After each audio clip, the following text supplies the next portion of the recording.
પાદરામાં વરસાદને પગલે તંત્ર એક્શન મોડમાં આવ્યું। ડબકાના તળિયાભાઠા વિસ્તારના 76 લોકોનું સ્થળાંતર કરાયું। વડોદરા જિલ્લાના પાદરા તાલુકામાં સંભવિત પૂરની પરિસ્થિતિને ધ્યાનમાં રાખીને વહીવટી તંત્ર દ્વારા સાવચેતીના ભાગરૂપે મહત્વપૂર્ણ કાર્યવાહી હાથ ધરવામાં આવી છે। મહીસાગર નદીના બરોબર વચ્ચે આવેલા ડબકા ગામના તળિયાભાઠા વિસ્તારમાં રહેતા 20 પરિવારોના કુલ 76 લોકોને સુરક્ષિત સ્થળે ખસેડવામાં આવ્યા છે। તંત્ર દ્વારા તમામ પરિવારોને ગંભીરા ગામની શાળામાં આશરો આપવામાં આવ્યો છે, જ્યાં રહેવા અને જરૂરી સુવિધાઓની વ્યવસ્થા કરવામાં આવી છે।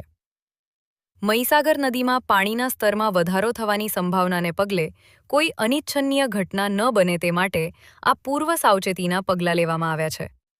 અગાઉ પણ પૂર જેવી પરિસ્થિતિ દરમિયાન તળિયાભાઠા વિસ્તારમાંથી લોકોને રેસ્ક્યુ કરવાની નોબત આવી ચૂકી હોવાથી આ વખતે તંત્રએ સમયસર સ્થળાંતર કરવાનો નિર્ણય લીધો હતો। મામલતદાર, પોલીસ તેમજ વહીવટી તંત્રની ટીમ તળિયાભાઠા વિસ્તારમાં પહોંચી હતી અને સ્થાનિકોની સમજાવટ બાદ તમામ લોકોને સુરક્ષિત સ્થળે ખસેડવાની કાર્યવાહી પૂર્ણ કરી હતી।